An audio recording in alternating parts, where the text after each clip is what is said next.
The other foot that I want to show you is our beading foot. And I have that one already set up over here on our accolade. And if you come over here, you can see that in our beading foot, it has this channel that I lay my beads on. This one is on a 3-thread overlock rolled. And I'm just going to attach these beads to this piece of fabric. Now you can use this to decorate a costume if you have kids that do dance. If you have kids who have costumes that need to have things attached to it, like even cording, you could put that cord over there and do a stitch around it.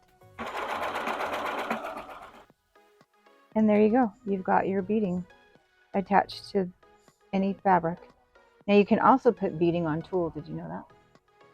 You can put beading on the edge of tulle, and that could be on like a veil or whatever you want to put on decorative costume.